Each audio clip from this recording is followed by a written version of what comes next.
loko morma meeta bareeda kaallu.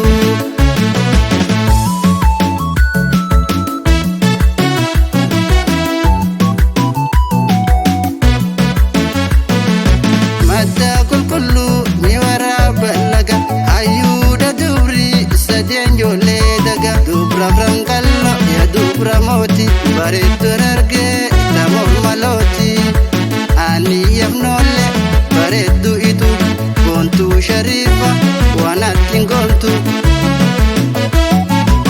isii yoomiyyuu garayyo hooti tanaaf hoggayyuu lubbuun si feeti tanaaf hoggayyuu lubbuun si feeti tanaaf hoggayyuu lubbuun si feeti.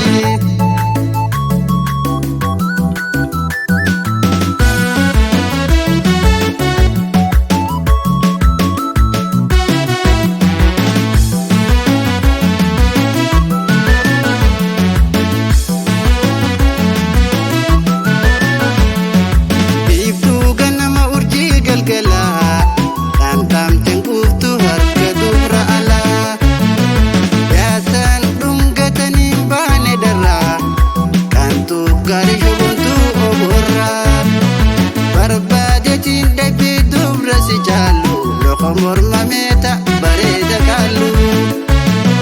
Biiftuu ganama urjii galgalaa taamtaamteen quuftu harka dubra alaa yaasaan dhungatanii baane darraa kaantuu gari shubuntu oborra barbaadetiin dhabii dubra si jaallu loko morma meeta bareeda kaallu.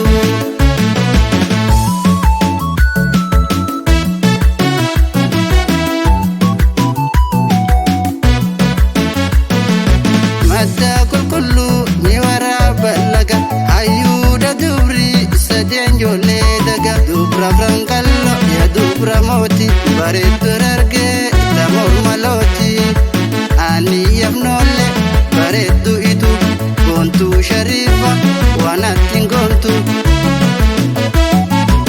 isii yoomiyyuu garayyo hooti tanaaf hoggayyuu lubbuun si feeti tanaaf hoggayyuu lubbuun si feeti tanaaf hoggayyuu lubbuun si feeti.